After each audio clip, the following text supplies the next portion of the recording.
this so that if anyone can't make it today, they can catch us on our website next week. As I've done with the others, I want to thank North of Little Rock CVB for their sponsorship and partnership with ASA and helping us with the financial aspect of running the AGM breakout session week and business meeting tomorrow. And I want to thank you, Vince. Thank you so much. It's always good to get you on and helping us, helping the coaches and whatnot, and providing value to everybody. So thank you, Vince. Take it away. It's all you. Well, thank you very much for having me. And for those that are joining, I told Jim, I said, man, this has got to be a downer because you had Anson Dorrance earlier. And so I apologize. I'll do the best I can. And do they have access to the chat box, just out of curiosity, or no? Yes, they do. And I'll monitor it to help you, Vince, so that if there are questions that pop in there, you don't have to worry about that. I'll bring it to your attention. No, that's great. Thank you. So what I'm about to present, the title is called like Newer Coaching Trends, right, with youth. But I'm going to try and gear it for everything from 5-year-olds to 20-year-olds, 22-year-olds. My son's a college coach, so these things should be hopefully applicable to those ages as well. So I'm going to share my screen. Welcome, everybody. I hope everyone's okay and safe, and we're all battling this together. So let me share my screen and just Coach Walker, if you can tell me if you can see my screen. And can you see my big fat red arrow? No? Oh, I can't hear you. I see your cursor. Okay. Oh, just the cursor. Okay. Yeah. That's fine. That's fine. I should be able to annotate if I need to. Okay. So again, thank you all very much. I can put in the chat box, maybe at the end, the Google link to the presentation to save you time if you want, but I'll send you the PDF version of this as well. So just heads up, this is a lengthy presentation, but I'm gonna try and get it down to 45 minutes. So I'm gonna talk quick. Just so you know, the kind of the inspiration behind this presentation, my wife got me this book called The Language of Coaching by Nick Winkelman. And it's more about like strength training and conditioning and stuff, but there's a lot of soccer stuff in here too. So some of the stuff that I'm presenting in this here in the next few minutes will kind of be based off of this book and also from a colleague of mine named Dr. Fritz Edel. So I'll go ahead and get started.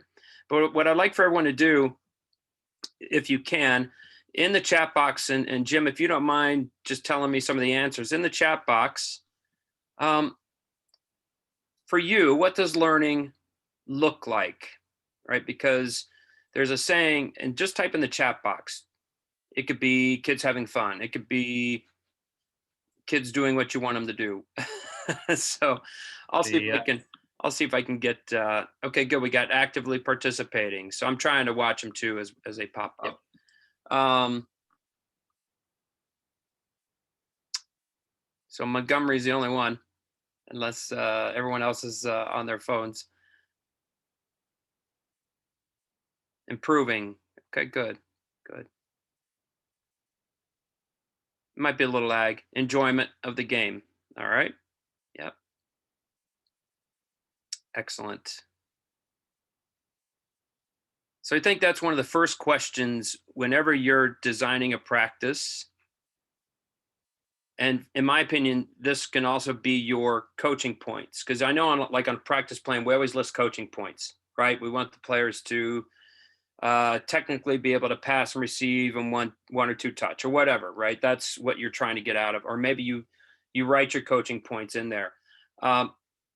So can you put in there also, what does learning look like today, right? In your practice plan. And that's kind of a new trend, is that what does learning look like? And Scott has being stretched or being challenged, good. And then we moving on, what does learning sound like, right? So you can type that in the chat box too. So what would learning sound like? So 2 questions you should always ask yourself. And again, this is a trend based on from what I'm reading and colleagues that are in the education space at the collegiate level or the university level. They say, Vince, you should always ask your coaches, what does learning look like? What does learning sound like? And So player dialogue, laughter, excellent. Yeah. Q&A, good. Yeah, if they're asking questions, that means that they're engaged and they're, maybe curious. They want to learn more. Let's see what else we got. Maybe not. Okay. So I'm going to move on quickly because again, two things. What does learning look like? What does learning sound like? So in addition to your activity design and your length of your practice, your theme, can you put in there what does it look like? What does it sound like? So for example, if I'm working on passing, receiving, well, what I want learning to look like is if players are passing the ball a little bit more accurately, right? Or they're playing it into space when needed. So that might be something that I write down. What's it sound like? It may be just a verbal communication, right? That they're here, that they're there to support. So um, I'm going to move on. I'm going to close this chat box. So this is a colleague of mine named Dr. Fritz Edel. He's a professor at Butler University in the movement education department. And he teaches PE majors, but he's also a soccer player. He was a soccer player. I actually coached against him when he was in high school, and here he is now with a PhD. And so that's how old I'm getting. But a lot of this is from him. So I'm going to go through these rather quickly. Sorry about that. So when we do practice design and some newer trends, really at the end of the day, cognitively, can we get them to problem solve? Can we get them to make decisions? So instead of being the sage on the stage, can we be the guide on the side? And I know some parents don't want to hear that, right? Because they think a coach is someone that's always yammering, talking, giving information, giving instruction. Yes, they should at times, but other times silence is golden. So we need to, again, cognitively, can we someone said, what does learning look like? I think someone says challenged, right? Or stretched and be challenged. Excellent. Yeah, that means they're problem solving in their decision making. Emotionally, managing expectations. So for example, research has shown that 50% of our day, that's all of us, is our minds wander. So one of the techniques that actually came from the book, from the language of coaching that I mentioned, was at the beginning of practice, give the players the first 5 or 10 minutes, and maybe you even give them the lesson plan. Or maybe you give them the topic and say, all right, get in groups or talk with a teammate. And what do you think we're going to get out of today's practice? Or what does playing quicker mean to you? What's it mean to you? And then share with your teammate. So it just gets them engaged right away, right? You can do play, practice, play this way too, right? If for those that are following the play, practice, play model. For the third bullet point, maybe you have to have some mindfulness practices built in, especially if you work with little ones. Mindfulness or breathing techniques. If you're an elementary school teacher, you definitely know what these are. So it's like your saving grace sometimes. All right, everybody, let's stop and let's breathe like a Jedi Knight, right? When you're working with 7-year-olds. So have those in there. And it's even good though for high school kids. Before we got on, I was telling Jim, I was an assistant this past fall, and we did mindfulness with the kids just before practice, middle of practice. We would do it, once or twice a week with the kids, just to kind of get them framed and focused. And then physically, right? Someone said actively engaged in the chat box earlier. Excellent. Can we use a games-based approach? Role fulfillment would be giving players like a task to do. Like question that I get a lot of times is, what do you do with extra players? Well, you can make them a neutral player. Sure, you can. Or maybe you give she or he a role that they're actually going to be the coach for a little bit with you, right? So now they're actively involved. And then obviously a work to rest ratio is something to consider. So, and by the way, Jim, if there are any questions in the chat box as I'm going, please just stop me. But I'm trying to keep time and all that as well. So here's just something to think about. Some of the newer trends that I'm seeing and listening and hearing and watching, coaches, is that they're letting the athletes do most of the work. Now, it doesn't mean that you don't coach. If anything, it's actually harder to coach this way, where you actually give the players some autonomy, and you give some players a chance for them to kind of design their own learning experience. So, what's that look like? So, here's a traditional practice on the left, right? So, you got the coach talking to the players, but we don't know. This coach could be using guided questions. Fair enough. He could be engaging the boys, through Q&A techniques. But over here on the lower right, you see a group of young ladies, and it appears as though they're communicating, they're talking. So think about how you can access prior knowledge.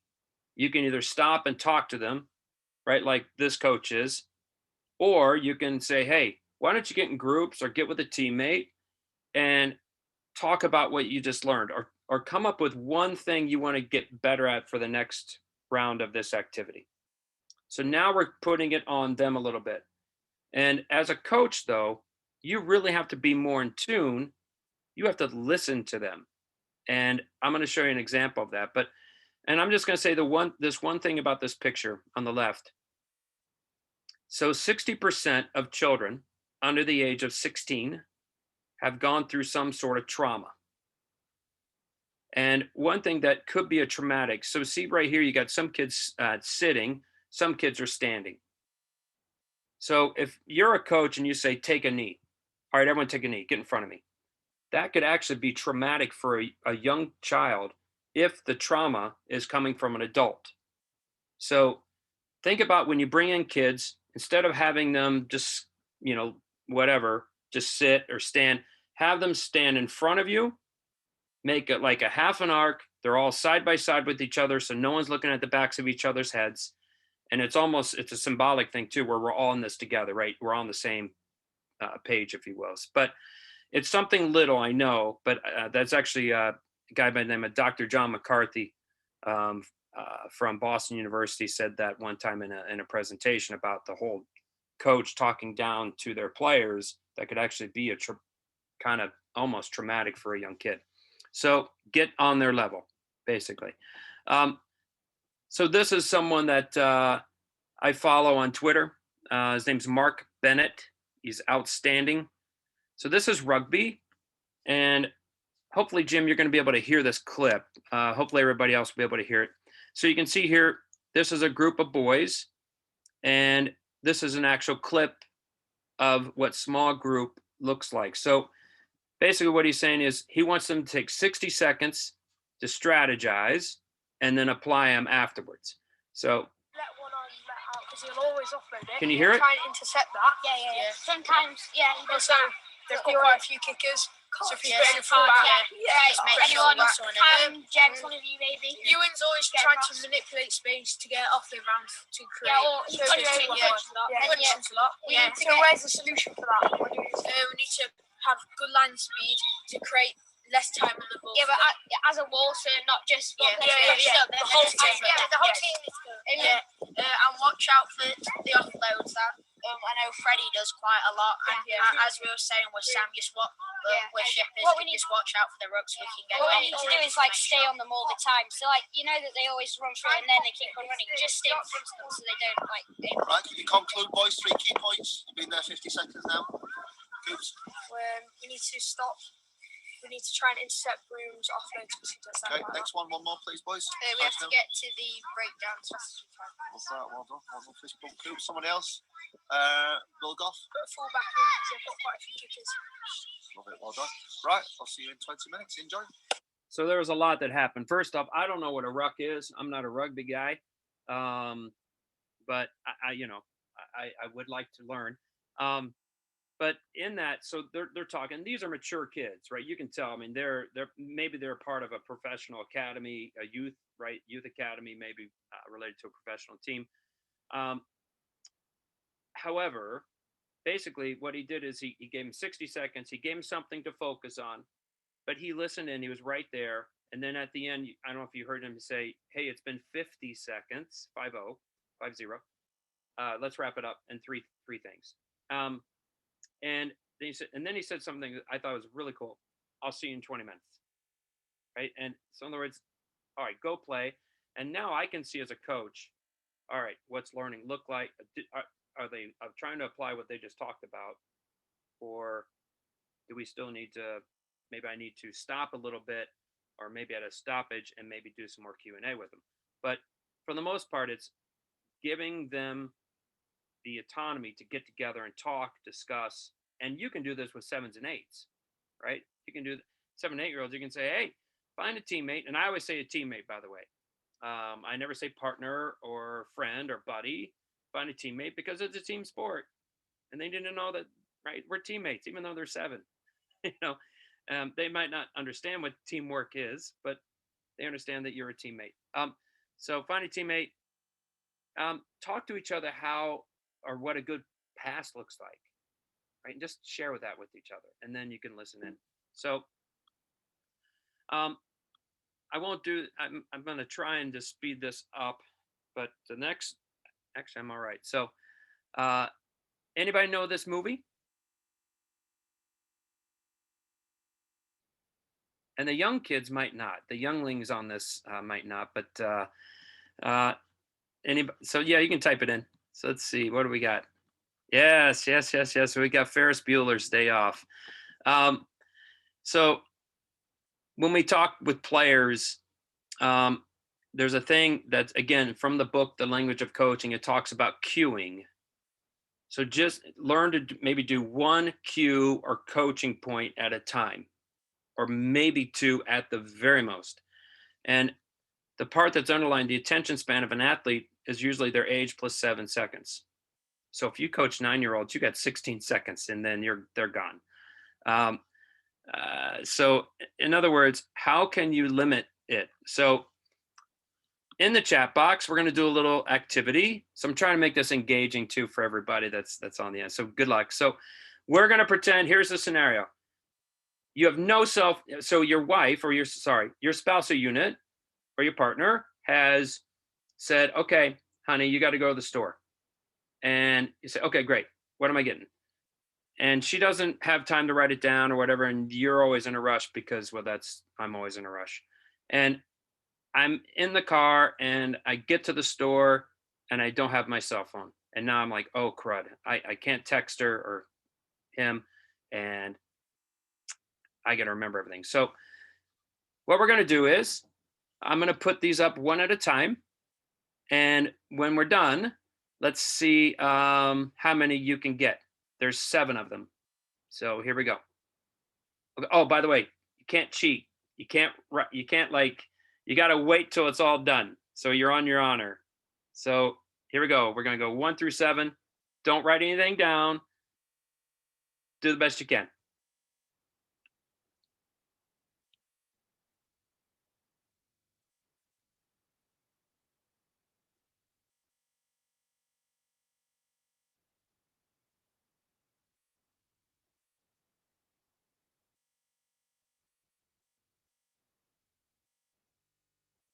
I'll do it one more time. Oh, sorry. I'll do it one more time.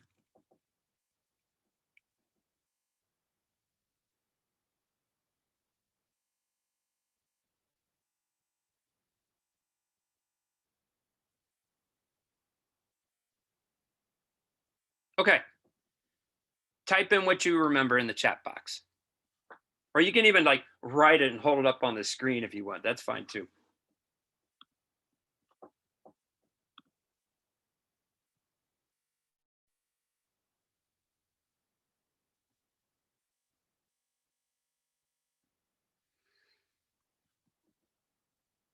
I can't hear anybody. So anybody out there wants to unmute and be brave and go for it? Let's see what we got in the chat. Jim. Ooh, well done, Jim. Excellent. It's close, Tim. Cocoa Puffs. Jim says some spice. Excellent. Well done, Scott. Scott's like, wow, That's really impressive. All right, good. So I'm looking at your list. And it seems as though everybody at least remembered Doritos and cocoa eats and lettuce, right? So those are like, and Dave's Killer Bread, because that was, but pretty much everyone has at least something cocoa. That's Gene. And then Cocoa Puffs, lettuce, and Doritos. So what's the point? First off, when I'll go back because some of you are like, okay, I want to see where I'm at. So, all right. So 1% milk, malt vinegar, Dave's Killer Bread, iceberg lettuce, which I hate, Doritos, and chili powder, and cocoa beets. So when you're coaching kids or even high school kids, if you rattle off all this stuff, chances are they're going to remember the last one or two things that you said, or the one thing that maybe they kind of like. So it's kind of indicative of what you just put in the chat box. Cocoa wheats, right? Most of you had that, but that's how our memory kind of works. Remember sometimes the last thing that was said. And if we look at, this is called working memory. Children can hold on to about 4 units of information, if we do something with it. In other words, if we act upon it. So remember the coach said, all right, guys, 3 things, right? And then they listed 3 things. Okay. And he gave them, now he's going to let them act upon that. And then adults, there's a reason why the phone number was 7 digits at one time, right? Because that was really what the human, roughly about 7 things you can remember. So in other words, brief, clear, concise, 1 or 2 points at a time. And then checking for understanding. So if we can, but first off, I'm going to start. Let me go back. So we do this a lot as coaches. We go, blah, blah, blah, blah, blah. Does that make sense? And what do the kids do? Right? And the jaws drop and then they do what you don't want them to do. So, or you might say, blah, blah, blah, blah, blah. Hey, got it? All right, good. Let's go. And they don't have it. So it's really important today that you check for understanding, because kids are busier today in their minds, right? The screen times and school and Zoom is going to, who knows what the trend's going to happen after this pandemic, right? How kids are going to learn after, I'm curious as to how that's going to impact learning. But just when you design your practice, write on your practice plan, maybe some open-ended questions, if you will. So show me what a good pass looks like. That could be something you want to write down. When should we try to? And the third one I really like, tell me about your decision to do that pass, or tell me about your decision to dribble into that space, right? Because then you can check first off, and maybe it was a really good time, right? Hey, that was fantastic, right? That was outstanding, right? So that was great. I love that decision. And that's the other thing too. Catch them being good, catch them being positive. Even with surgeons, they don't like say, all right, no, move that incision a little bit more to the left, move it more to the right. What they do is they watch, doctors will watch, and they'll watch the students do an incision, and they'll say, all right, do that again. That was perfect. Do it exactly the same thing. Exactly. Do that again. So if it's good, these people can't mess up, right? You don't want a surgeon that slices wrong. So in other words, they're acknowledging positive, they're using a positive moment, right, to reinforce. So, and these are just some others. And the other thing too is, can you rephrase? So when someone's talking to you, maybe just say everything back to them and they'll, all right, so this is what you're telling me. Great. And these are just some ideas, and I'm just going to move on because of the slides. So of the time. There is a saying that there is no failure, only feedback.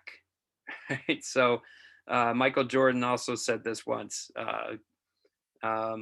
You know, and in other words, when he missed the shot, he's like, well, it's not failure. I have to internally, I have to give myself some feedback on how to get better, how to make that shot. So, and then here's another little phrase, and this is from the inner game of tennis. Potential minus interference equals performance. So every child has potential. Every player has potential. Every team has potential. Every practice has potential. Every activity has potential. What you have to do as coaches, you have to reduce and eliminate interference for them to perform. So interference could be a lot of things. It could be me just talking too much to the player. It could be the activity is just too easy for them. It could be it's too hard for them. It could be something that's happening at home. It could be they're bullied from school, or they're bullied on, on their team, or it could be a lot of things. So as coaches, can we connect with our players a little bit more? It's about building relationships. I used to do a jersey check-in day with when I was a head high school coach. So it was like the month of September. If you wore number 13, then on the 13th day of the month, me, you, and an assistant coach, we would meet before or after practice, and we would just talk 5 minutes. Hey, how's it going? You know, tell me about your role on the team. You good with that? Whatever. I mean, whatever. And it was really good because they knew that I didn't just care about them as soccer players, but as people.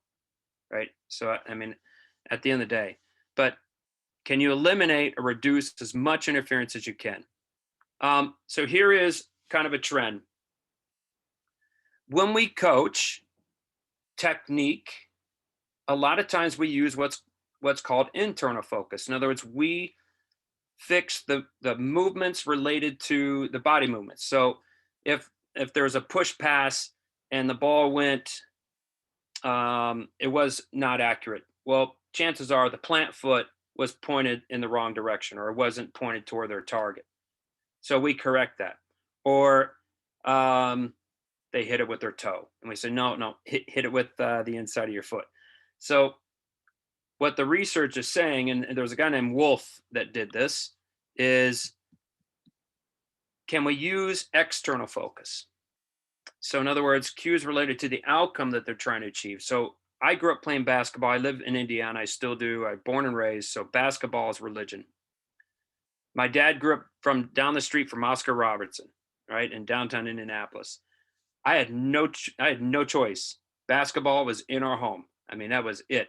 And I remember when he was teaching me how to shoot a basketball when I was little, and he would say, all right, Vince, when you shoot, point your elbows. That's internal, right? That's the body movement. But when you shoot and then follow through, put your hand in the hoop. That could be external, but make sure you get backspin on the ball. So that's external focus.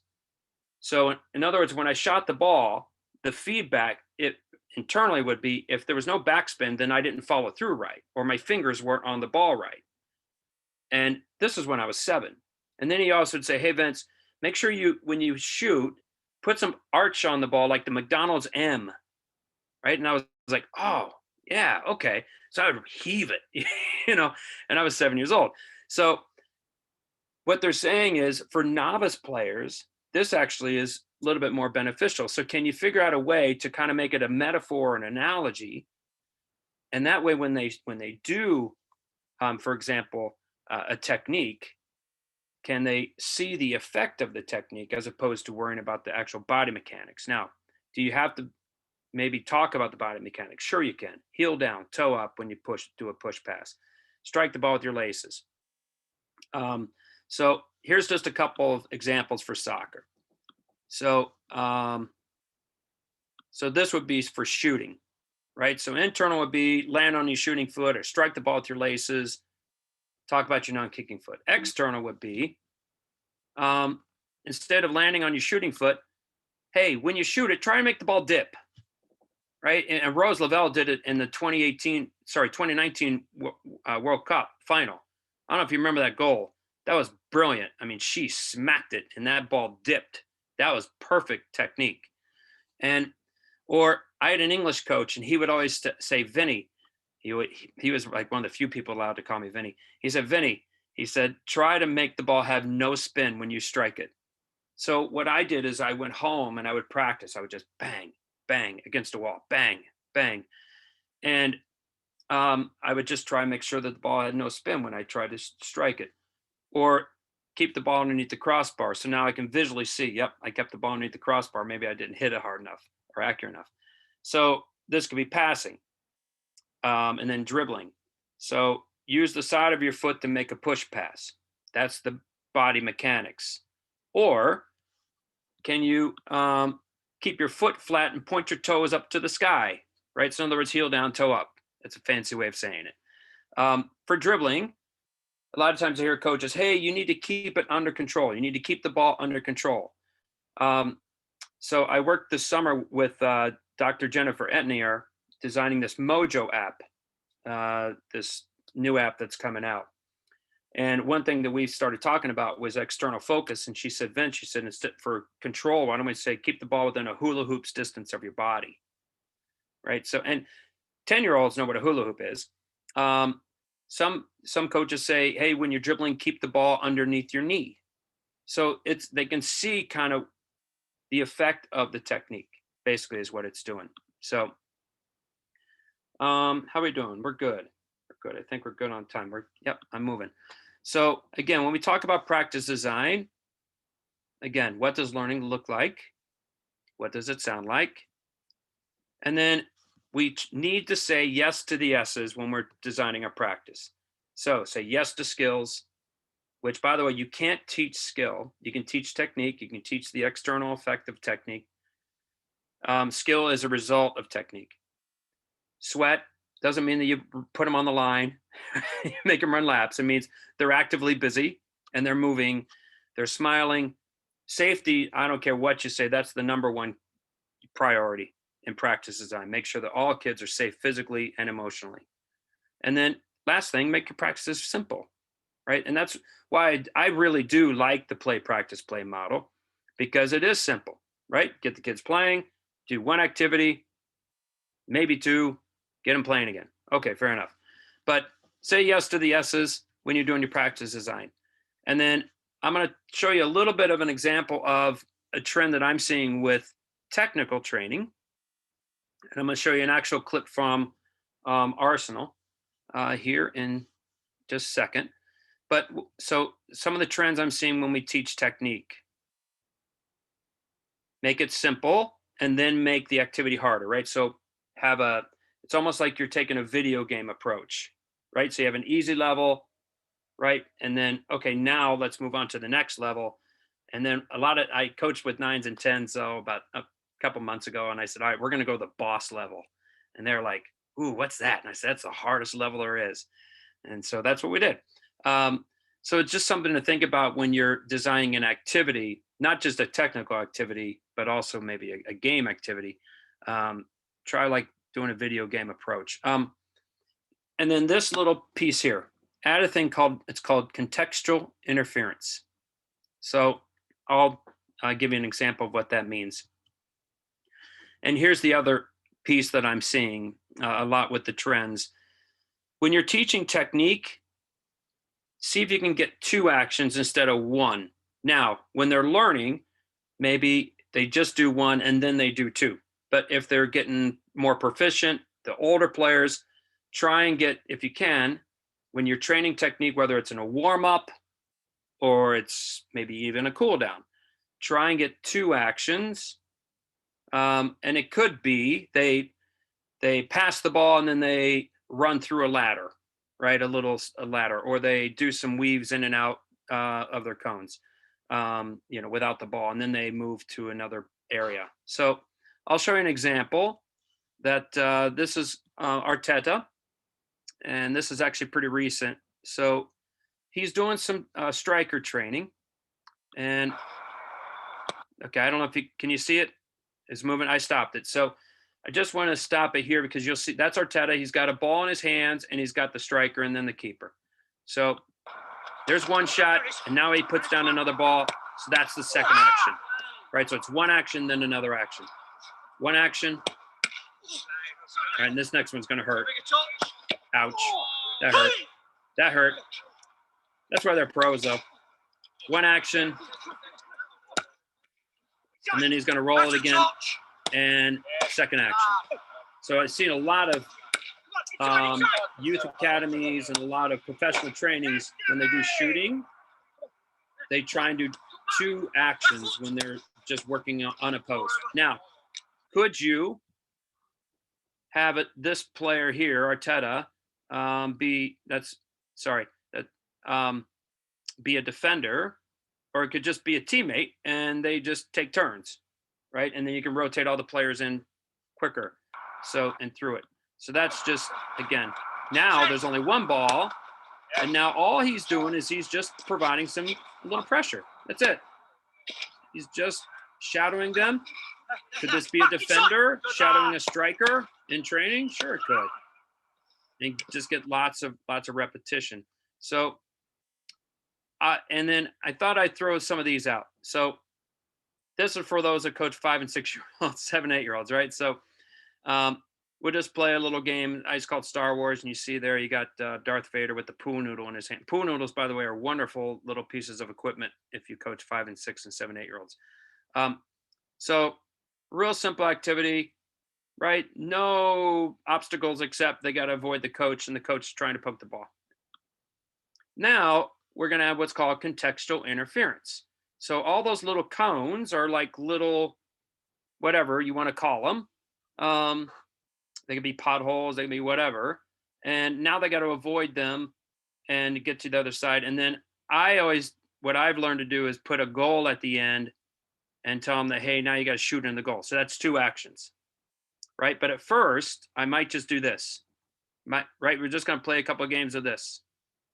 And then when I feel like we're ready, now we're going to go to that, right? Now we're going to build on. So again, 2 actions. So if you're training technique or you're training like little ones, see if you can come up with, maybe they got to do 1 action first, get that down. So when they're dribbling, keep the ball within a hula hoops distance of your body. Once they do that, then maybe we add in these little cones, and then maybe we give them a goal to shoot at, or parents to shoot at, since most of them stay when they're little. So here's something I'm sure a lot of coaches do. They do line passing. Just a typical traditional, right? 2 lines, bump, bump, they pass back and forth, and they play it to the next teammate. So I did this last weekend with some 13s and 14s. And then I said, okay, that's pretty easy. Now we're going to do this. So I just brought out they have mannequins at the club. Now, if you don't have mannequins, just use big cones. Just use cones. Just use cones, or you can have goalkeepers stand here, right? And just maybe they just reach down and try and get the ball without moving their feet. So now they got to pass between the mannequins and then to their teammate, right? Because the purpose was making penetrating passes. That's what the club wanted me to work on, right? So the whole practice was about penetration and penetrating passes. So I'm adding contextual interference in here. And I'm also adding, I can also say, all right, when you receive the ball, you have to be onside, right? So in other words, if they were waiting, it didn't count. And all I did is I challenged them. I said, all right, let's see if we can do this without the ball stopping, right? See if when the ball can just keep moving. And they did okay. They actually liked this, obviously you can see, right? Way better, because this is boring, pretty boring. So that's potential minus interference because of performance. So I'm not going to motivate in really not many kids here. But here, okay, that's a challenge. And it's not overwhelming. So here's another example. I've seen this activity 1,000 times, right? It's the old square passing activity. Well, instead of just having them pass to the one player, pass to the next, pass and follow, could you say, all right, now you got to dribble between these 2 cones, make the pass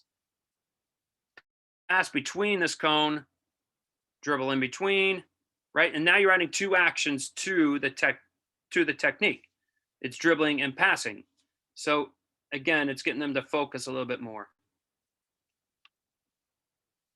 Okay, games-based approach.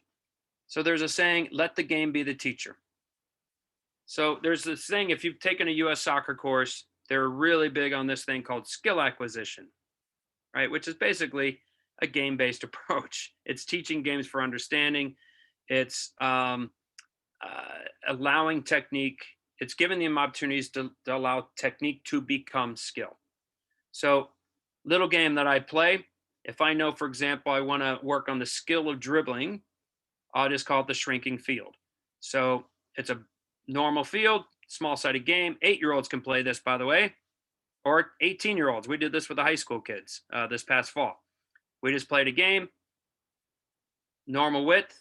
Then after around, we played 2 or 3 minute games. We maybe played 2 of those.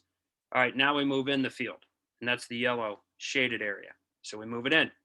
So now the skill of that dribbling is different.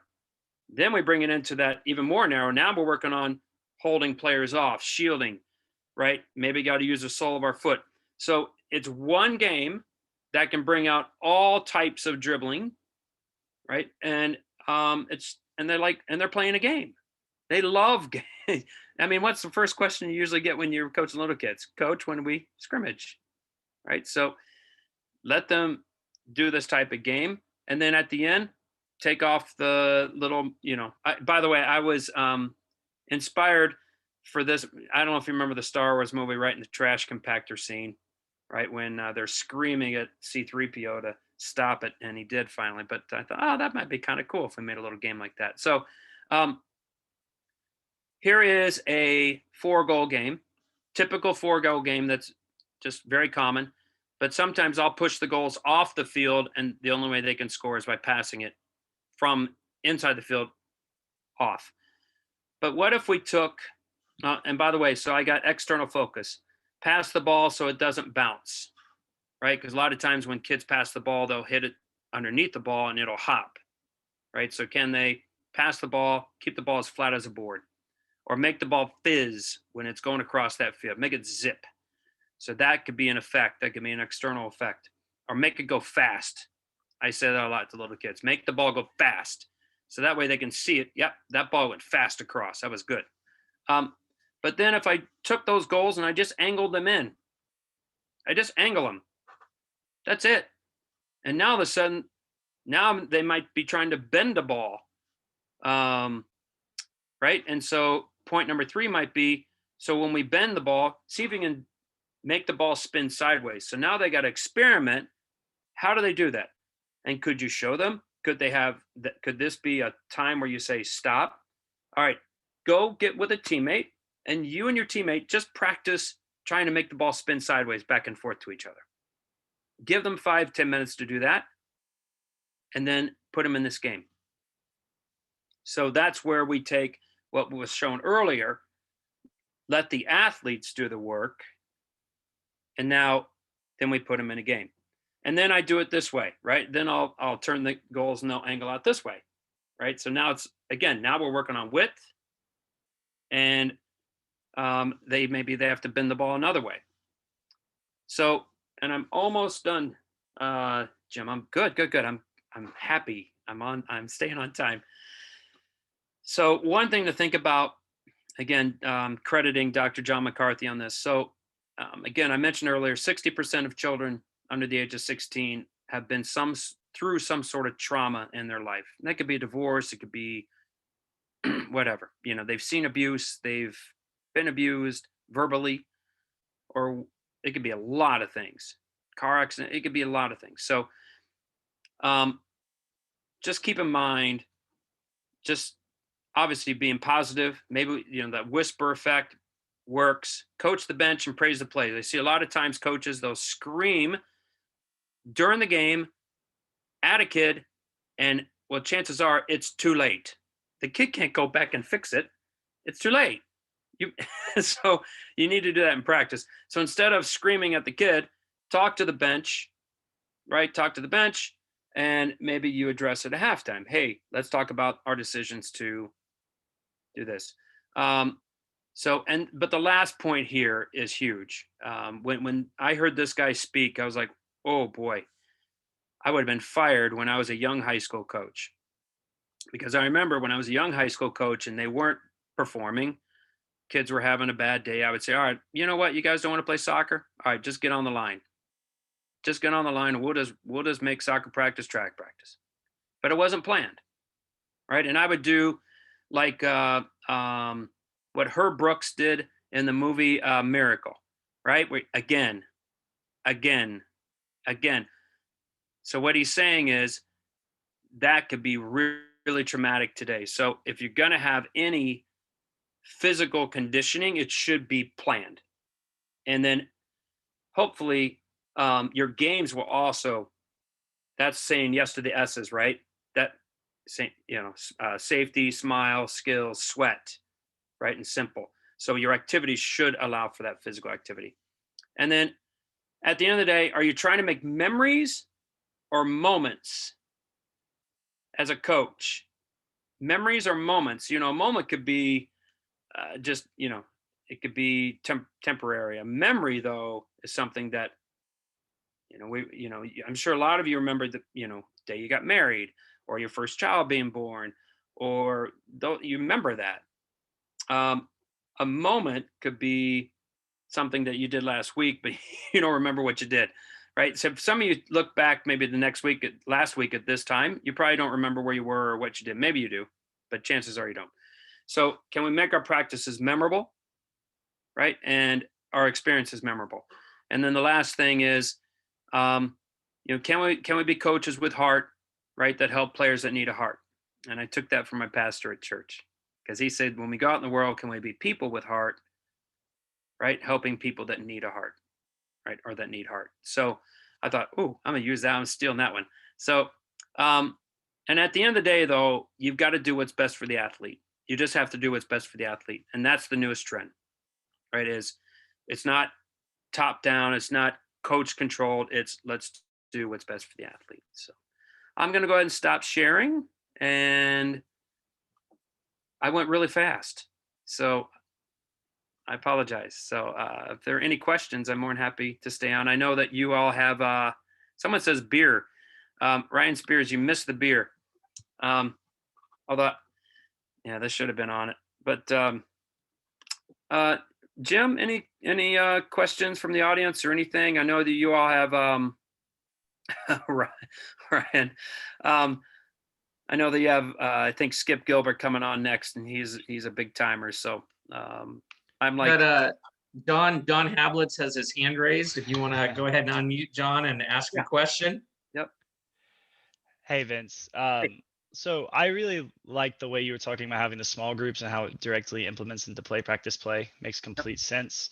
But how would you implement that with the warm up, orientation, learning, implementation?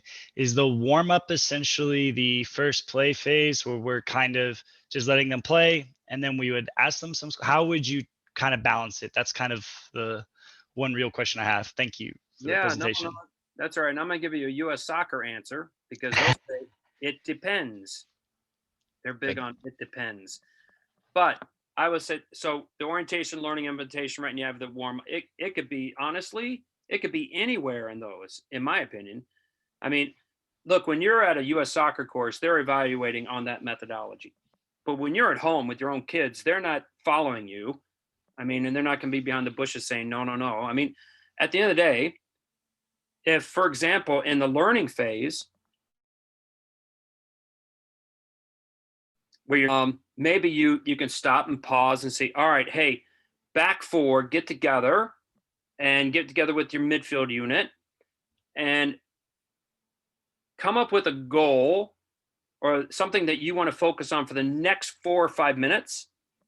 And you might have to give them an idea. For example, hey, no shots from the top of the box. We're not allowing any shots from the top of the box. But you all discuss that, and then maybe I would go and talk to the other team, right? And just whatever. So you can fit that in. Honestly, in my opinion, it belongs anywhere in practice. You don't want to use it all the time, right? But I would do it once a week, And then, so feeding off of that, what happens when they have the complete and utter wrong idea, right? Because it's that moment of where we're giving them a lot of autonomy and ownership, right? And there's nothing more crushing than your coach just sitting there being like, well, good try. Yep. So how have you had experience balancing that? Sometimes is it just letting them play through it and learning from it? Like that was it really. That's all I got. Thank you. I did. Nope, I did it. I actually did it last week with 13s and 14s, and it was a horrible decision. And we played for about 3 or 4 minutes, and I said, well, how'd that work out? And they said, well, not so good. I said, okay, yeah. So what do you think we need to do? And, and you also too, sometimes you have to step in and you have to show them what good looks like, right? You have to show them what it should look like too. I mean, I'm not dispelling the role of the coach. I mean, the coach should be the person that has knowledge and the person that can transfer knowledge into understanding. I think that's what every great coach does, is they transfer knowledge into understanding for their players. But yeah, no, really good questions. So I get that a lot with the play, practice, play methodology. Yeah. Anyone else? I was going to try and put the PDF file in the chat box, Jim, if they want to grab it now, but I'll also email it to you. There's also if one you- last question in the chat box. Can you discuss, or Oh. do you have any takeaway coaching players with behavioral problems, not players that far right on the behavior curve, but have the ability to disrupt the activity? Yeah, takeaways. Well, first off, age, right? The age factors into it. But I'll tell you, right, we had a high school kid this past fall. He was a really talented player, but he could he could destroy a practice with his attitude. And so it was one of those things where he had to learn to trust us, right? So I think the takeaway for me is I had to build trust. We had to build trust with each other. So that was one. And two, that's where I would turn it back over to him. Hey, so tell me what you're thinking here. All right. And the other thing too is I learned that, those types of kids, don't call them out publicly. Do not call them out publicly, because all it does is just fester it, and it just kind of keeps it going. But the other thing to do though is just make sure your activities are, are planned in a way where there's not a lot of downtime, where there's not a lot of time. Even when you're giving them breaks, or breaks could be getting small groups, you need to give them like 2 things. All right, this group come up with 2 things, that group comes up with 2 things, and then you need to listen, go back and forth. I mean, chances are, but even 7 and 8-year-olds do it. But when you do little ones, the other thing too, with behaviors, is I do try and catch them being good, right? When they are good and they are paying attention, right, or they are just being a good sport, displaying good sportsmanship, or they're being a great teammate, I point that out. I mean, I praise that right away, and I find that works a whole lot better. I mean, Tony Dungy said you can be demanding without being demeaning, right? And I think that's the key, right? We just can't demean them. So I don't know if that helped or not. Yes, that was great. This has been fantastic, Vince. Thank you so much for joining us. Thank you. It went fast. Again, for everybody that's here, I do have this recorded. I'll get the link to the presentation from Vince as well. We'll get it posted on our website probably sometime next week. So anyone that could not make it from your club, or parents or players that want to see this, they'll have access to it once we get it put up on the website. Thanks again to North Little Rock CVB for their sponsorship and support of ASA. It is in the chat box now. Vince just put it up there. So if you guys want to grab it out of the chat box, you can grab it there at this point. And again, thank you so much, Vince. This has been very valuable, I think, for us, and we really appreciate you taking the time with us. Thank you so much, and good luck, everybody, and stay safe and stay healthy. So thank you, Jim, very much for the opportunity. Appreciate it. Thank you. Thank you, guys. For everybody, we have Amir Pasic coming up next with a goalkeeping thing at noon. And then at 1 o'clock, we have Skip Gilbert, USYS CEO. And then at 3 o'clock, we have Jeff Jackson from the Arkansas Department of Health talking on COVID. Tell them to cure this. So, yeah. Yes, Get rid of it. hopefully quickly. Yeah. All right. Thanks, guys. Thanks.